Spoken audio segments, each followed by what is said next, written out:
Vámonos a la palabra del Señor en este día. Y el día de hoy tenemos más una enseñanza, más que una prédica. Venimos hablando de esta serie que la hemos titulado Escuchando la voz de Dios. Y a veces me preguntan, pastor, ¿por qué le coloca ese título? Como que esperan que yo les dé una enseñanza de cómo hacer un ayuno para escuchar la voz de Dios. Y sí, eso se puede hacer. Pero la voz de Dios también la encontramos en la palabra, ¿o no? La Biblia es la palabra de Dios y debemos aprender a leerla, a escucharla y a ponerla en práctica en nuestras vidas. Hace 15 días arrancamos hablando sobre lo que era el arresto, el sufrimiento y la muerte de Pablo. Cómo la perspectiva del mundo nos ha enseñado que la muerte es mala. Y resulta que para el creyente el vivir es Cristo y el morir es ganancia. Entonces nosotros aquí estamos en el medio, porque estamos en el mundo, ¿o no? ¿O usted vive en otro planeta? Vivimos en la tierra, en el mundo, pero ¿somos de aquí?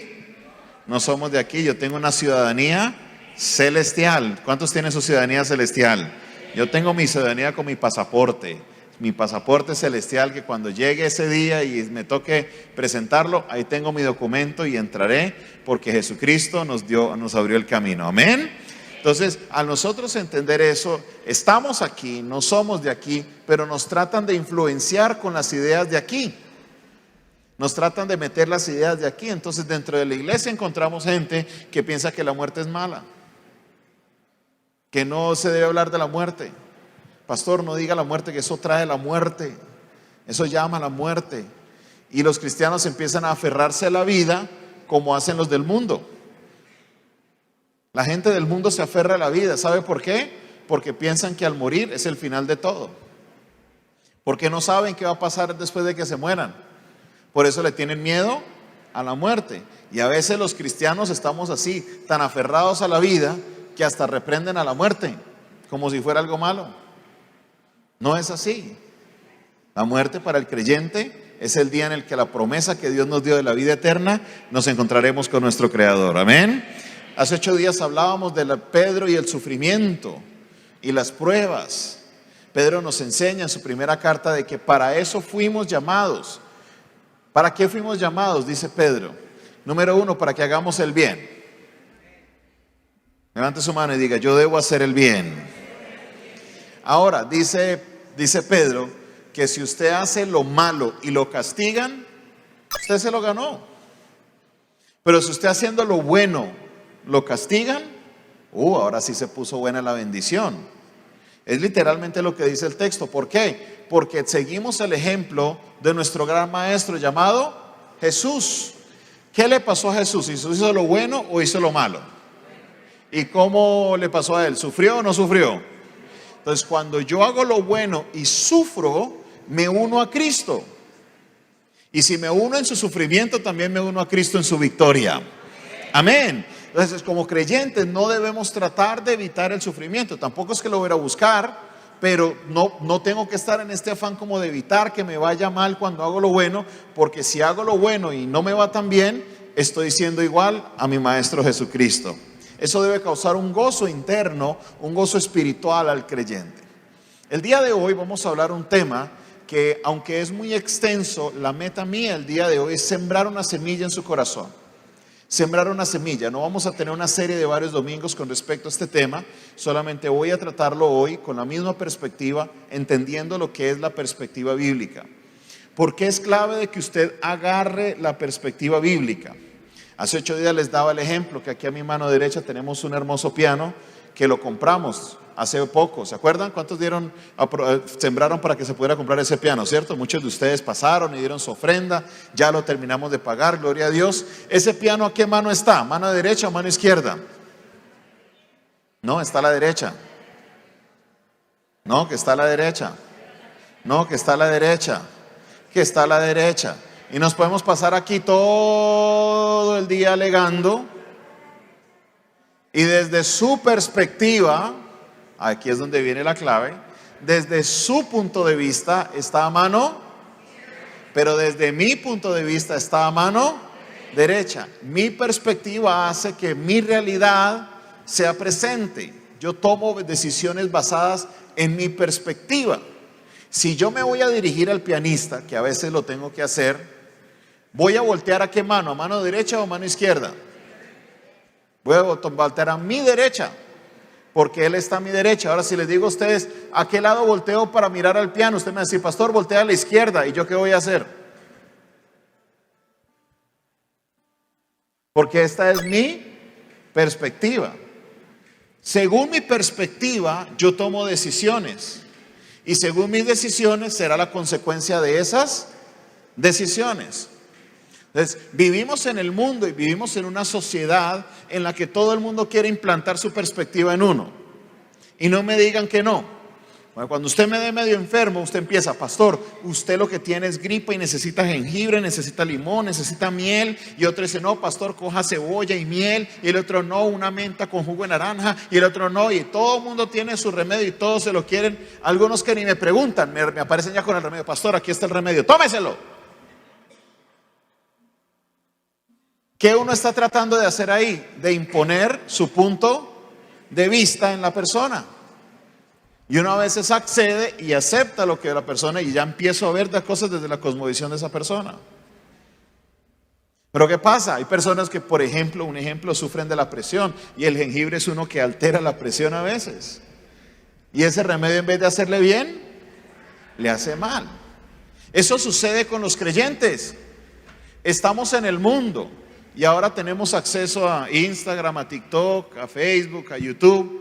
Y cada video, cada persona que postea algo que usted lo esté observando, está tratando de colocar su cosmovisión en ustedes. Está tratando de imponer su punto de vista en ustedes, para que ustedes vean las cosas como ellos las ven. Pero ¿qué pasa? Muchas veces cuando las aplicamos nos pasa la de jengibre. No nos damos cuenta que en vez de hacernos bien, puede hacernos mal. Porque no todos los cuerpos son iguales. No todas las circunstancias son iguales. No todas las circunstancias son iguales. Tenemos que aprender eso. Ahora, ¿qué perspectiva debo tener? El Señor, nuestro Dios, nos dejó un libro que es su palabra. La Biblia es la palabra de Dios. Y nos la dejó para que usted la lea y usted al leerla comprenda cuál es la perspectiva de Dios. Ayer hablaba con los jóvenes y leíamos Isaías 55:18. El Señor dice, porque mis pensamientos no son sus pensamientos. En otra traducción, el Señor les dice, mi manera de pensar no es su manera de pensar. ¿Y la manera de pensar de Dios es perfecta o imperfecta? Entonces, si la manera de Dios de pensar es perfecta y mi manera de pensar es diferente a la de Dios, ¿cómo es mi manera de pensar? Solo hubieron 5 valientes que se atrevieron a decirlo. La manera de pensar mía es imperfecta, porque solo hay una manera perfecta de pensar. ¿Y la manera perfecta de quién? De Dios. Y es Dios quien dice, mi manera de pensar no es su manera de pensar. ¿Qué debo hacer entonces? Acercarme a la manera de pensar de quién? De Dios, para poder que en mi vida yo tenga éxito. Amén. Vamos entonces a mirar la manera de pensar de Dios con respecto al amor. Primera de Corintios, capítulo 13. Vamos a leer el versículo 4. Dice la palabra de Dios de esta manera: el amor es sufrido, es benigno. El amor no tiene envidia. El amor no es jactancioso, no se envanece. Mire lo que dice el verso 5. No hace nada indebido, no busca lo suyo, no se irrita, no guarda rencor, no se goza de la injusticia, mas se goza de la verdad. Todo lo sufre, todo lo cree, todo lo espera y todo lo soporta. El amor, vamos, léame esa última parte juntos todos. El amor nunca deja de ser. Entonces tenemos que partir leyendo este texto que nos explica qué es el amor, para partir de ahí y comprender también lo que no es el amor. Y quiero empezar por lo que no es el amor. Número 1, el amor no es un sentimiento. Si usted toma apuntes, escríbalo grande. El amor no es un sentimiento. Número 2, el amor tampoco es una emoción. No es ni un sentimiento, ni tampoco es una emoción. Número 3, el amor no son las maripositas en el estómago que usted siente cuando ve a alguien, no. Eso puede ser atracción, puede ser infatuación, puede tener muchos otros nombres, pero amor no lo es. Y número 4, el amor no es un acto sexual. En nuestra cultura tomamos la costumbre que al acto íntimo entre un hombre y una mujer le llaman hacer el amor. Pregunta, ¿eso es amor según lo acabamos de leer en la Biblia? No lo es, definitivamente no lo es. Es un acto sexual, es una relación sexual, pero no es amor. Tenemos que tener esto claro, iglesia. Muchas veces entro y me piden, pastor, necesito una consejería matrimonial. ¿Qué pasó? No, es que me voy a separar. ¿Por qué? Porque se acabó el amor. Vamos a la palabra de Dios. ¿Qué acabamos de leer? ¿Qué dice el versículo 8? ¿Qué dice? El amor nunca deja de ser. Entonces el amor no se acaba, porque el amor no es algo cuantitativo.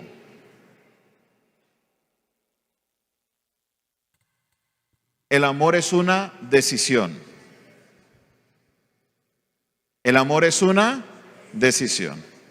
Estamos trabajando con un curso de parejas aquí en la iglesia dirigido por los pastores de parejas, el ingeniero Benítez y su esposa. Mi esposa y yo estamos a punto de terminar el curso, y en la definición que nos dan ellos me parece una definición muy acertada, y dice que el amor es el conjunto de decisiones que se toman a favor de una persona. El amor es el conjunto de decisiones que se toman a favor de una persona. Para los que toman apuntes, vuelvo y se lo repito, el amor es el conjunto de decisiones que se toman a favor de una persona.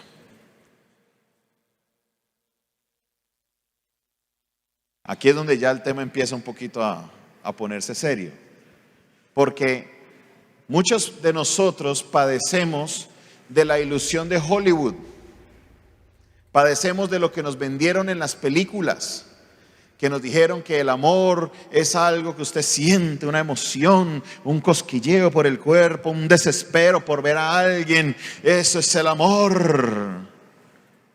Que llegaría un príncipe azul a encontrar a la bella durmiente y la despertaría con un beso, y ella feliz se despertaría para conocer su príncipe azul. ¿Dónde están los que llevan más de 10 años de casados aquí? Levanten la mano. ¿Qué tal esa versión del amor? ¿Es real o no es real? No es real. No es real. Cuando llega un príncipe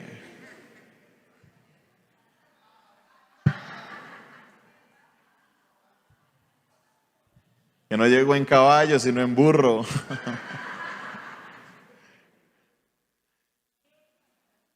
Y no es tan bello como el príncipe que dibujaron en los muñequitos. Ni se siente siempre. Llega un momento al principio, la atracción, las conversaciones. Uno está hasta la 1, 2 de la mañana. No, cuelga tú, no, cuelga tú. Cuelga. ¿Quién se acuerda de ese tiempo? ¿Se acuerdan? No querían colgar, hablando, pero 10, 15, 20 años después, ¿ahora cómo es? Ay, váyase a dormir. Vamos a ver una película y ya está ahí.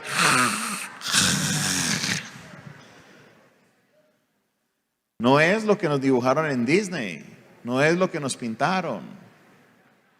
Usted mira una serie o un video de internet y todos los videos apuntan a algo, y es que mientras la persona, ojo, porque no estoy enfocado solo en el amor matrimonial, estamos mirando todas las clases de amor, que mientras la persona me sirva, entonces voy a amarla.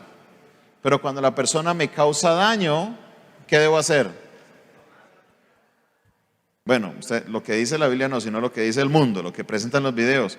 Ah, no, si usted no se siente bien, usted ya no está ahí. Ese no es tu lugar. Sal de ahí si no te sientes paz. Busca otra alternativa. Ese es el amor que el mundo nos quiere vender, que el mundo nos quiere presentar.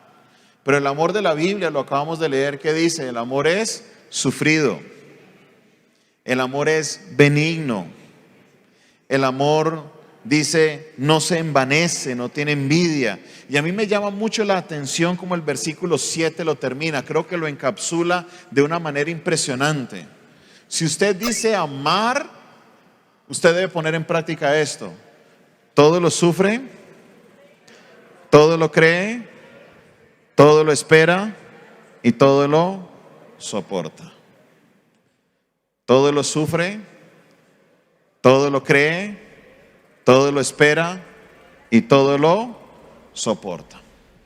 En la Biblia encontramos, o en el griego encontramos 4 términos que expresan la palabra amor. La primera es el amor ágape, el amor agapao, que aparece en Corintios 13, que se refiere al amor incondicional de Dios hacia nosotros. El segundo de ellos encontramos el amor fileo. El amor fileo es el amor fraternal, el amor de amigos. Todos tenemos a alguien con que apreciamos a esa persona, apreciamos su amistad, y si usted no la tiene, búsquese a alguien. Número 3, encontramos el amor eros, que es el amor de pareja, la atracción física, es donde viene lo erótico. El amor eros, el amor de estar con una persona, de estar en esa atracción. Y por último, que es un término muy poco utilizado, es el amor estorgei, que es el amor protectivo de los padres hacia los hijos. Cuando miramos todos estos aspectos del amor, encontramos que la definición bíblica del amor aparece siempre por el amor agapao, que es el amor de Dios hacia nosotros. Entonces nos obliga a nosotros a definir el amor a como Dios lo define. Y la palabra de Dios nos indica algo muy maravilloso. Esta no será la primera vez que vamos a escuchar, pero Juan capítulo 3, verso 16 nos dice, porque de tal manera, pare, no se vaya muy lejos, porque a veces nos brincamos esta palabrita tan importante, porque de tal manera amó. ¿Qué hizo Dios? Nos demostró su amor para con nosotros. ¿Cómo? Que envió a su Hijo unigénito, ¿para qué? Para que todo aquel que en Él crea no se pierda, mas tenga vida eterna. Entonces, la demostración de amor más grande que podemos ver en la historia, la demostración del verdadero amor, la encontramos en cómo Dios envió a su Hijo a morir por nosotros. Y cuando usted quiera definir el amor, usted necesita sí o sí colocar su mirada ¿en quién? En Jesús. Jesús es la imagen visible del Dios invisible. Juan nos dice que Dios es amor. Entonces, cuando vamos a hablar del amor, usted no tiene que ir a buscarlo en una película de Hollywood. Usted no tiene que ir a averiguarlo en un diccionario, a ver qué le dice un psicólogo, un psiquiatra con sus definiciones del amor. Lo que usted debe hacer al escuchar la palabra amor y si quiere aprender del amor es ir a la palabra y mirar qué fue lo que hizo Jesús o lo que hizo Dios por medio de Jesús a favor de nosotros. Ese es el verdadero amor. Debemos empezar por definir esto. No es de que Dios estaba en el cielo y viendo cómo Israel se portaba mal, le dieron maripositas en el estómago y dijo, uy no, esta gente las tengo que amar, vaya Jesús y muera porque eso es lo que siento en el corazón. No. Desde el principio, desde la creación, estaba diseñado el plan de salvación. Cuando Dios crea al hombre, sabía que en algún momento tomaría la decisión de enviar a su Hijo para mostrarnos a nosotros, sabiendo que posiblemente íbamos a tomar malas decisiones. Mas Dios muestra su amor para con nosotros, Romanos 5:8, que en que siendo buenos diezmadores, ¿cómo? Que en que siendo buenos predicadores, ¿cómo dice el texto? A ver, en que siendo aún pecadores, Cristo murió por nosotros. Me he tomado la libertad de hacer una edición de una película que salió hace algunos años, en el 2004, conocida como La Pasión de Cristo. Y en la medida que voy a leer Isaías 53, quiero que usted observe la pantalla. No quiero que usted lo lea, quiero que usted mire la pantalla en la medida que leo esto. Ciertamente Él llevó nuestras enfermedades y sufrió nuestros dolores. Le tuvimos por azotado, por herido de Dios y abatido. Mas Él herido fue por nuestras rebeliones, molido por nuestros pecados. El castigo de nuestra paz fue sobre Él, y por sus llagas fuimos nosotros curados. Todos nosotros nos descarriamos como ovejas, cada cual se apartó por su camino, mas Jehová cargó en Él el pecado de todos nosotros. Angustiado Él y afligido, no abrió su boca. Como cordero fue llevado al matadero, y como oveja delante de sus trasquiladores enmudeció y no abrió su boca. Por cárcel y por juicio fue quitado, y su generación, ¿quién la contará? Porque le fue cortado de la tierra de los vivientes, y por la rebelión de mi pueblo fue herido. Todo esto lo hizo Dios por amor.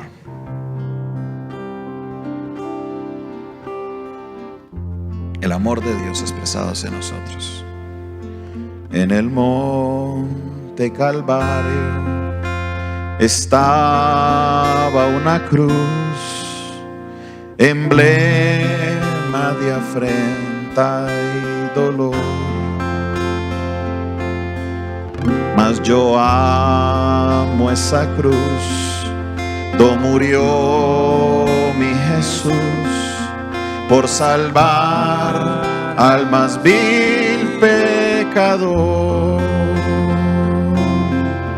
Oh, yo siempre amaré esa cruz,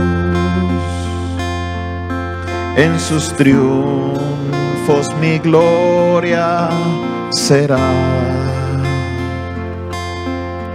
Y algún día, en vez de esa cruz, mi corona Jesús me dará. Oh, yo siempre amaré esa cruz, en sus triunfos mi gloria será. Y algún día, en vez de esa cruz, mi corona Jesús me dará. Jesús murió en la cruz como una muestra de amor por nosotros. Juan capítulo 3.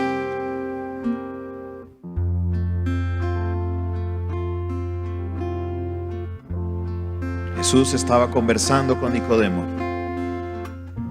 expresándole lo que era el nacer de nuevo. Nicodemo era un fariseo, un hombre que quería aprender de quién era Jesús. Y en medio de esa conversación Jesús le dice a Nicodemo: necesitas nacer del agua y del Espíritu.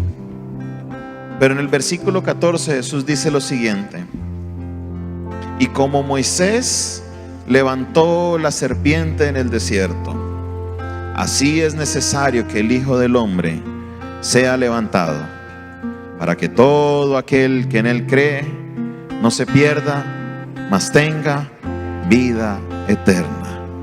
Porque de tal manera amó Dios al mundo, que ha dado a su Hijo unigénito, para que todo aquel que en Él crea no se pierda, mas tenga vida eterna.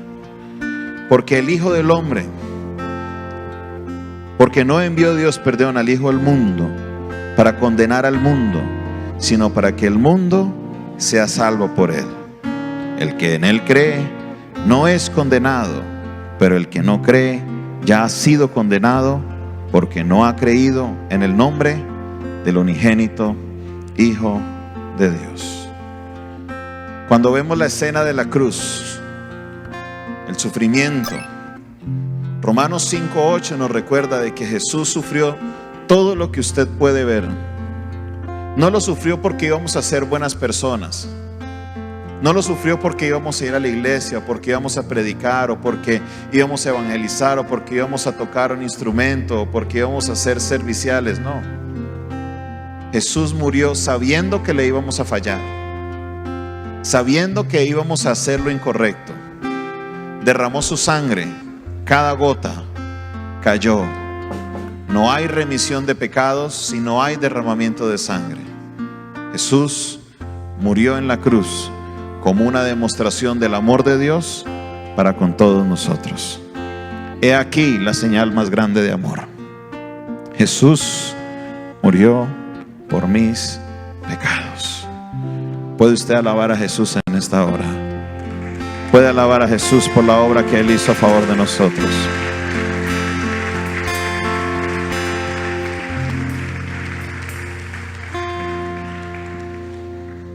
Aquí encontramos la definición de amor. No un amor sentimental.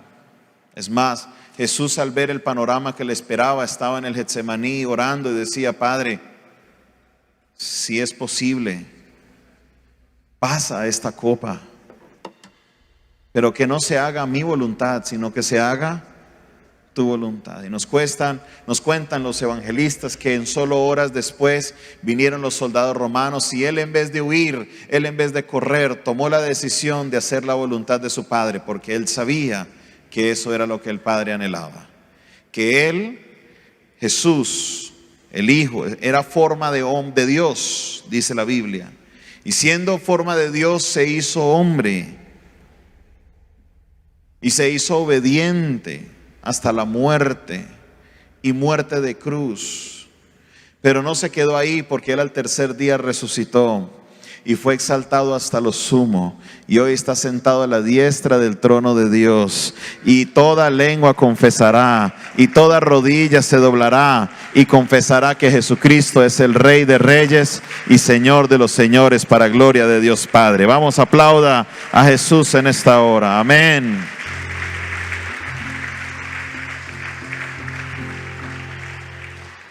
Cuando vemos la definición del amor, entonces nos lleva a nosotros a reevaluar muchas cosas en nuestra vida. Los casados, ¿es suficiente el amor eros para que el matrimonio dure? No. El amor eros, si no está el ágape, los matrimonios se acaban. Necesitamos el amor de Dios en nuestra vida para que los matrimonios perduren. Las amistades son pasajeras. Todos los humanos nos equivocamos, ¿o no? ¿Y qué pasa cuando nos equivocamos? Este mundo nos enseña que mientras la persona me sirva, entonces yo la amo, y cuando me deja de servir, entonces deséchela. Y se perdió ese valor que encontrábamos en las amistades, que a pesar de que conocíamos los errores de la persona en la que somos amigos, no le quitamos nuestra amistad. Tampoco somos alcahuetes. Tampoco aplaudimos sus errores, pero le dejamos saber que cometieron sus errores y que ahí estaremos para apoyarles. Es el ejemplo que nos dio nuestro Señor Jesús. Jesús no murió por nosotros por lo buenos que éramos. Aquí no hay nadie que se pueda poner de pie y decir: yo merezco que Jesús muriera por mí, yo sí me la gané. Nadie. Todos hemos pecado y por tal razón fuimos destituidos de la gloria de Dios. De la misma razón tenemos que llevarnos a reevaluar nuestras definiciones del amor. Porque de nuevo, según su perspectiva del amor, usted va a tomar sus decisiones. Según su perspectiva de las amistades, usted va a tomar sus decisiones. Si usted sigue pensando en un método utilitario para conseguir gente, que mientras la persona me sirva, mientras yo pueda sacar provecho, la tengo, y mientras no, entonces irás rumbo al fracaso. porque nunca experimentarás el verdadero amor de Dios. ¿Qué es el amor de Dios? El darlo todo, aunque una persona no se lo merezca. La gracia de Dios derramada sobre nosotros. El apóstol Pablo decía: de gracia recibí, de gracia damos. ¿Qué es la gracia? La muerte de Jesús a favor nuestro. ¿La recibimos ese amor de gracia o no? Ahora, ¿qué debemos hacer? Dar ese amor de gracia a nuestros amigos, a nuestros hijos. Desafortunadamente escucho cómo algunos padres desechan a sus hijos porque no hacen las decisiones que sus padres quieren. Un padre ama, sí, un padre corrige, claro que sí, pero un padre no desecha. Pase lo que pase, hasta donde usted pueda, tomarán ADN de ese hijo, de esa hija, y lo compararán con el suyo y dirán: aquí hubo un papá, una mamá. No hay manera de negar eso, pero desafortunadamente en este método utilitario que el mundo quiere llenarnos a nosotros, nuestra mente, pensando que mientras los hijos me sirvan, yo los voy a tener ahí, pero cuando ya no me sirven, para afuera. Qué tristeza. Escuchar un amor egoísta de cómo muchos padres se actúan o toman decisiones porque dicen: es que yo necesito a mis hijos. ¿Perdón? Uno no necesita a los hijos. Los hijos necesitan de uno hasta que lo necesitan. Luego viene un sinvergüenza o una sinvergüenza y se casa con ellos y se los lleva y cosecha todo lo que uno sembró. ¿O no? Sí. Ya cuando usted estaba listo para cosechar, se van de la casa. Y si usted sembró en sus hijos esperando de que algo iba para recibir después de esa inversión, lo hiciste de la manera equivocada. Y sin contar el matrimonio. Hay fallas. Y tenemos la tendencia de tildar al hombre como el infiel, pero quiero decirle, hoy en día, de las consejerías que manejo, están mitad y mitad. Ya ese estigma de que el hombre solamente es el que comete infidelidades está más pasado de moda que quién sabe qué. Hoy están por igual. ¿Y qué pasa cuando sucede una situación de estas en el hogar? Ah, no, la Biblia me dice que yo me puedo divorciar porque Jesús dijo. Muy bien, Jesús lo dijo, pero Jesús también dice que esa no era la voluntad de Dios. Porque el verdadero amor lo encontramos ¿en quién? En Cristo. ¿Y qué hizo Cristo? Cuando vio lo malo, cuando vio lo peor de nosotros, cuando vio que íbamos a ser pecadores, ¿qué hizo Él? Murió por nosotros. Yo creo que si yo hubiera sido Jesús y me doy cuenta de que todo esto iba a pasar en el mundo, yo me vuelo. Yo que voy a morir por... Sí, no.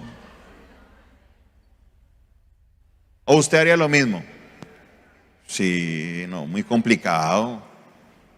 Uno morir por alguien que luego va a hablar mal de ti. Uno morir por alguien que después te va a negar, que te va a mirar y te va a decir: ve, si eres el Salvador, bájese. No salva a otros, sálvese usted también. Jesús murió por ellos también. Murió por los romanos que estaban echando suerte sobre la ropa de Él. Por ellos también murió Jesús. ¿Qué ejemplo entonces nos dio Jesús a nosotros a la hora de aplicar el amor?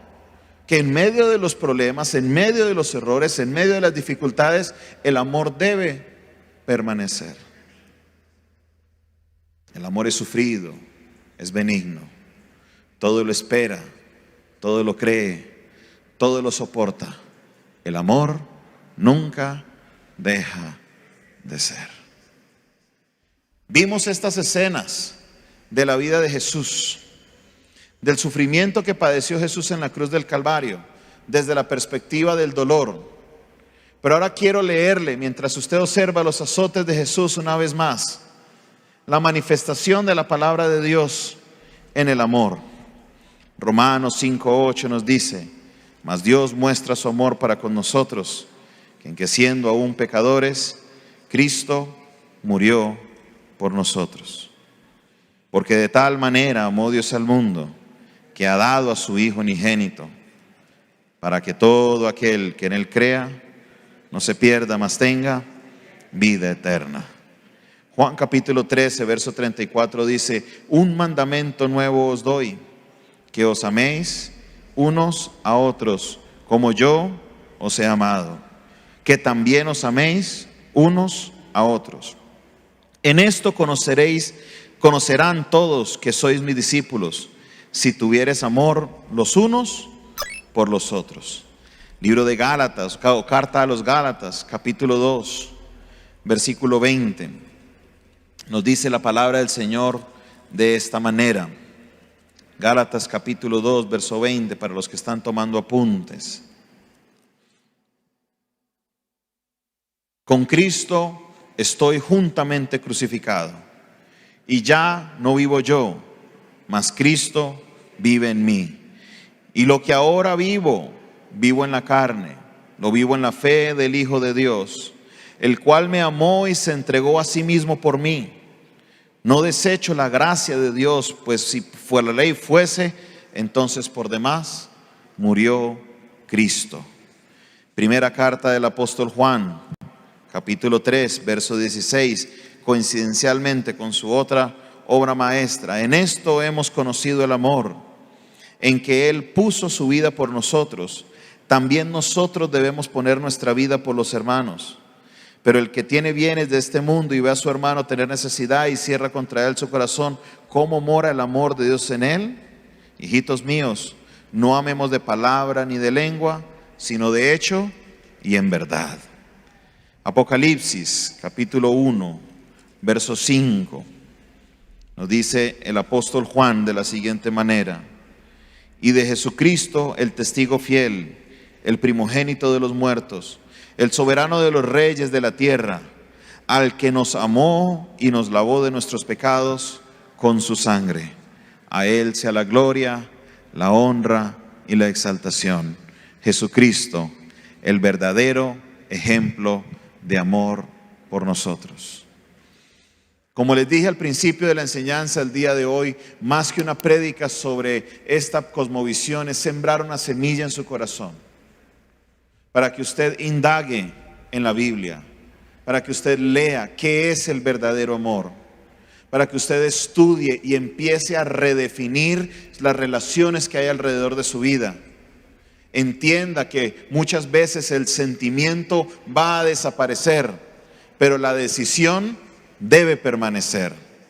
Muchas veces la emoción que sentimos, esas maripositas, no están presentes siempre.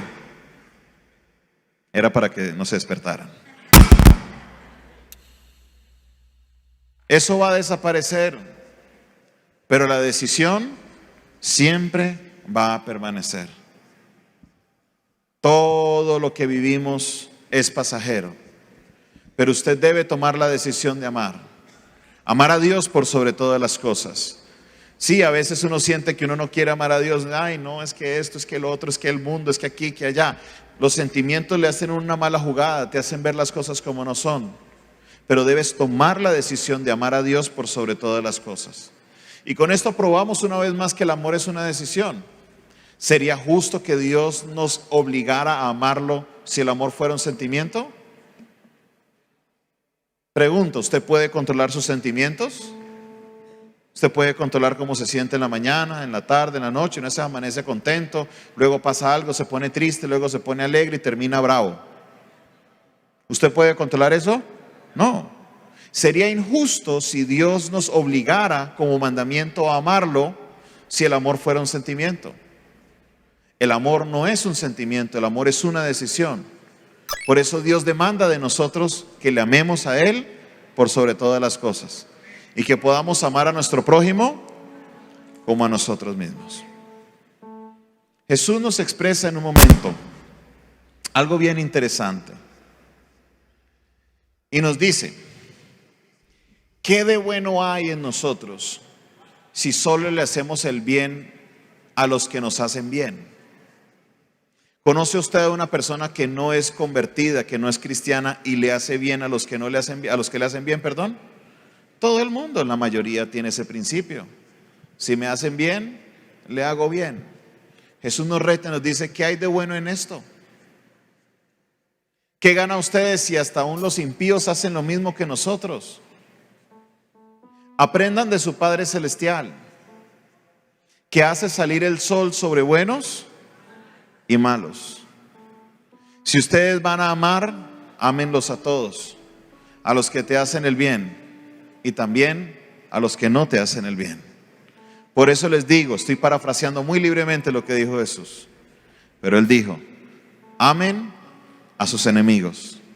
Si los odian a ustedes, ustedes amen. En esto sí hay mérito. Eso sí requiere esfuerzo, ¿o no? Cuando alguien no te quiere y tú tienes que responder con amor, eso sí requiere esfuerzo. Eso sí es un verdadero amor. Amar a un hijo cuando no hace lo que usted quiere, cuando toma el camino que no es correcto, eso sí requiere esfuerzo. Qué fácil es decir: no, pues no me hace caso, lárguese y no quiero volverlo a ver. Esa es la fácil. La difícil es permanecer ahí, así como Cristo permaneció en el plan perfecto de Dios y derramó su sangre por nuestros pecados. No es de que nosotros le amamos a Él primero. Si le amamos es porque Él nos amó primero a nosotros. Aunque le rechazamos, aunque muchas veces le dimos la espalda, su amor permaneció y causó un cambio en nuestra vida. Le garantizo que si usted pone en práctica el amor de Dios con sus hijos, aunque se demore un poquito, pero Dios cumplirá su propósito perfecto en su familia. ¿Puede alabar a Dios en esta hora? ¿Y en el matrimonio qué? El mismo principio es válido. Apliquemos el amor de Dios. Y es triste porque muchas veces la ideología del mundo se ha infiltrado en la iglesia. Y escucho a líderes, pastores, predicadores recomendando a micrófono abierto que se separen si no les va bien, cuando la Biblia nos dice claramente que esta no era la voluntad de Dios. La voluntad de Dios es que lo que Dios unió, ningún hombre lo separe. Que permanecerán juntos. ¿Hasta cuándo? ¿Hasta que la otra lo separe? ¿Hasta que el dinero lo separe? ¿Hasta cuándo? Hasta que la muerte lo... Esa era la voluntad de Dios. Claro, si usted tiene un caso específico, alguna situación muy fuerte, háblela con un pastor, pida la dirección de Dios. Pero como regla general debemos tener en cuenta que la idea de Dios es de que los matrimonios permanezcan unidos. La idea de Dios es que los padres permanezcan con sus hijos. La idea de Dios es que por medio de la amistad, Jesús dijo: háganse amigos, demuestren su amor, porque es la manera de evangelizar, la manera de predicar. Porque ¿sabe qué nos dice la palabra? Ya no vivo yo. ¿Quién vive en mí? Cristo. Y si Cristo vive en mí, las obras de Cristo se tienen que ver reflejadas en mí. Si alguien te trata mal, trátalo bien. Bendice a los que te maldicen. Ama a los que te odian. Si te dan en una mejilla, pon la otra. Detén el conflicto. Seamos personas de paz, porque a paz nos ha llamado el Señor. Amemos a la manera de Dios.